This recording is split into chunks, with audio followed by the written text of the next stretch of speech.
Hey, I haven't seen you guys in a little bit. I have a new bag here. This is a first look for the Osprey Tropos 34 liter. It's a pretty cool bag, so can't wait to show you around and see what this bag has to offer.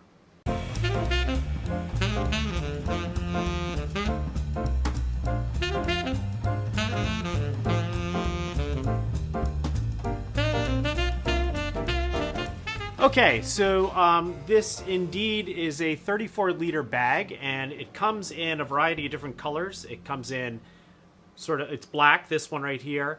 Then there's sort of a navy-like color, although they don't call it navy, they call it something blue. A really dark red, and then an olive green as well.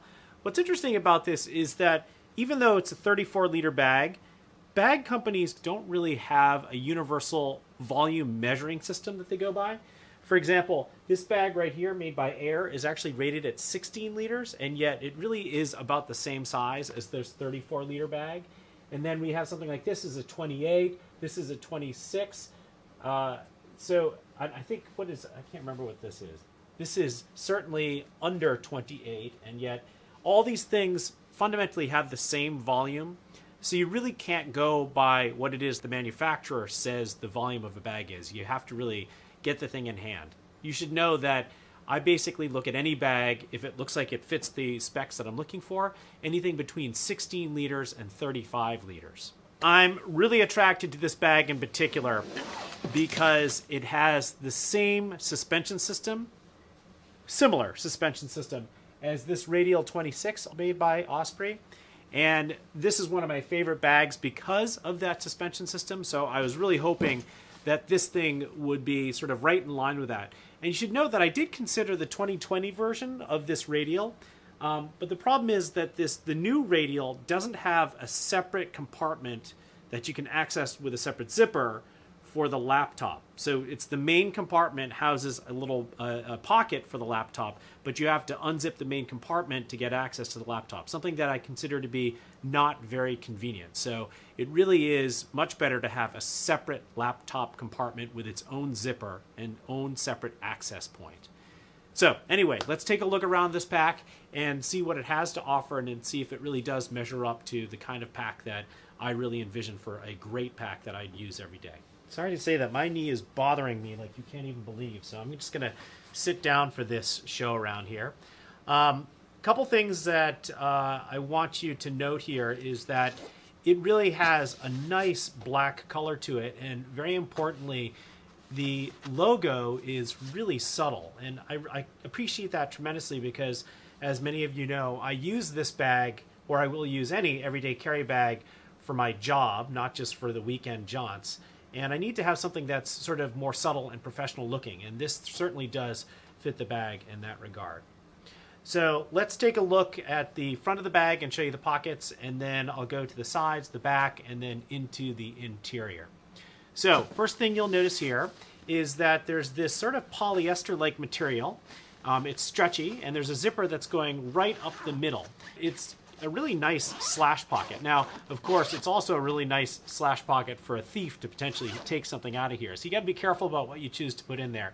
And you probably don't want to do what I do, which is to put my wallet in that spot. It's super convenient, so I can't help it that I want to put my wallet in there. But there it is. And it's also Velcroed at the very top, and so it becomes more like a stashing kind of pocket, so you can take a layer of clothing and just jam it in there without having to do the unzipping. The other thing you'll notice here are there are these tiny little pockets on the side here, and these house compression straps.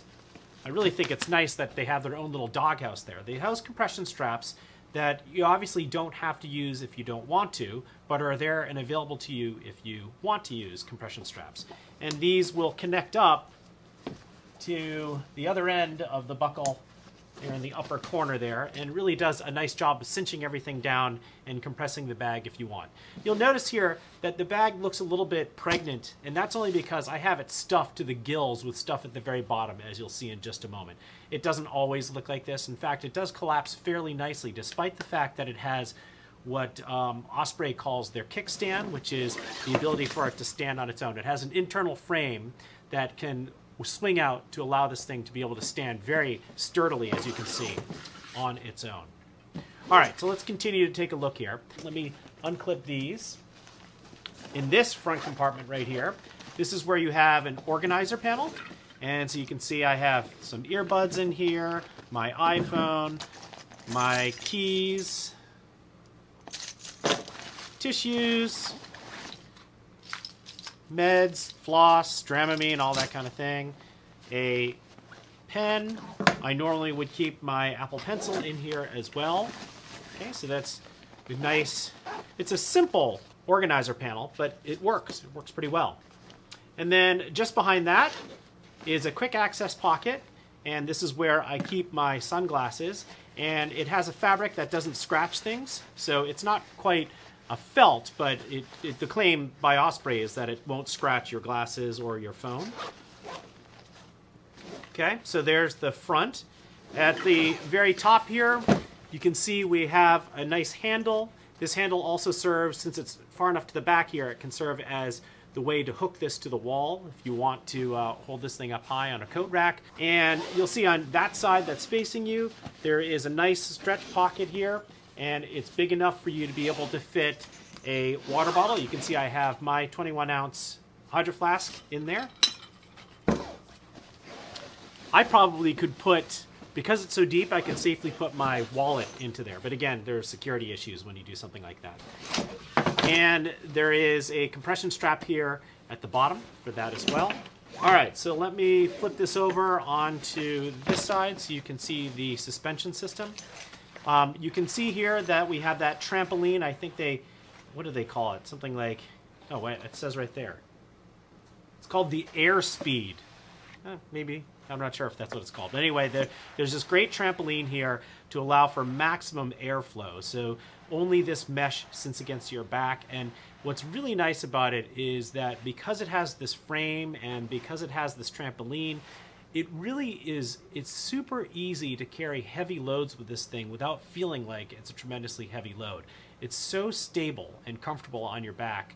And that's why these things are so great. Like this Radial 26 here, so great for using if you're cycling, because it feels like it's part of you rather than flopping around and potentially making you lose your balance when you're on the bike. You'll also note here that there's a removable waist belt. This is really more for stability than it is for taking weight off of your shoulders, because it's just not thick enough. It's only a 1/2 inch wide, so it wouldn't be thick enough to feel comfortable taking a lot of weight there. But it does do a great job of stabilizing the load if you happen to be very active. And then we have on the backs of these, the shoulder straps, you can see that there's mesh there to allow for more breathability. There is an adjustable sternum strap, again, great for stability. A couple of places to, in my case, to hook my my ID and my keys that I use on a regular basis. But these are also, as you'll come to see, a great place to route a hose if you happen to be somebody who uses a water bladder and you're going to use this for a long ride. And you can see up here, there are also load lifters, although for a pack this size, load lifters probably aren't going to do a whole lot there, but it allows you to shape the shoulder a little bit more when you have these load lifters. And one thing you will notice here, which is something I hate, but you got to deal with it sometimes, is that there are zipper covers here. Now, there's a zipper cover for this spot for the quick access pocket, and it's not too bad because it's a single stroke across, and they have really, a good size zipper pull here. But they don't have that zipper cover for this area, for the compartment that has the organizer panel. So I'm not quite sure why they decided in some places to have zipper covers and other places not to have zipper covers, but you'll have to ask Osprey that. You can see that there is a zipper cover for the main compartment here. This is a really beefy YKK zipper, by the way. I'm going to just tuck these things away for just a moment. And this goes into the main compartment. You can see here I have cables, I have my dongles, I have my file folders, and then in the very bottom here, I do have a Peak Design. It's their small camera case, and that's what gives it such a puffy look here. But I often have a camera, and this sort of gives it a nice protective area for it. And you can see that without that in there, this thing flattens down quite a bit. See how that really trims up pretty nicely. And you'll also see that it can kick out like that. Even when it's not full, it'll be able to, this has a computer in it right now, it's able to stand on its own without too much trouble. Okay, so I'm just going to zip up the main compartment here, and we're going to move one layer back. And again, we have a zipper cover to deal with here. And when I go one layer back, I have a slot, dedicated slot for an iPad, or for a MacBook Pro. This is a 13-inch MacBook Pro. And it's hard to see here, but inside of this is another padded panel, and you could put an iPad. It would have to be probably no bigger than one of the 10.5-inch iPad tablets in there. I could toss anything in there. Maybe I'll put my charger or something in there. Because it's padded, it's not going to damage your laptop while it's in there. Although this isn't a huge amount of space, it should be able to accommodate. And again, just to be sure you understand, there is a very stiff aluminum frame that keeps this thing, it gives it its shape, it allows this trampoline to have some tension on it. And then there's also a U-shape aluminum piece that goes around here that's hinged, that kicks out like the kickstand that they call it the kickstand, that allows it to stand on its own like so. The materials feel the same level of stoutness that you come to expect with something like Osprey. A good mix of this sort of flexible polyester and this more stout nylon here. Note that there is a place to attach a blinky light if you are going to be using this as a bike commuting bag. Okay, there you have it. This is the first look. In a couple of weeks, the problem is going to be that since we're all stay at home right now because of COVID-19, it's really hard for me to test these things because I'm not going anywhere. So it might be more than a couple of weeks as might be actually even more like a couple of months before I can really test this pack. But stay tuned. I'm going to certainly do a couple more first looks, and at some point you'll see me do a full review of this Osprey Tropos 34 liter. Take a look at my other pack reviews, and certainly don't forget to subscribe right here. And stay safe, stay healthy. See you, folks.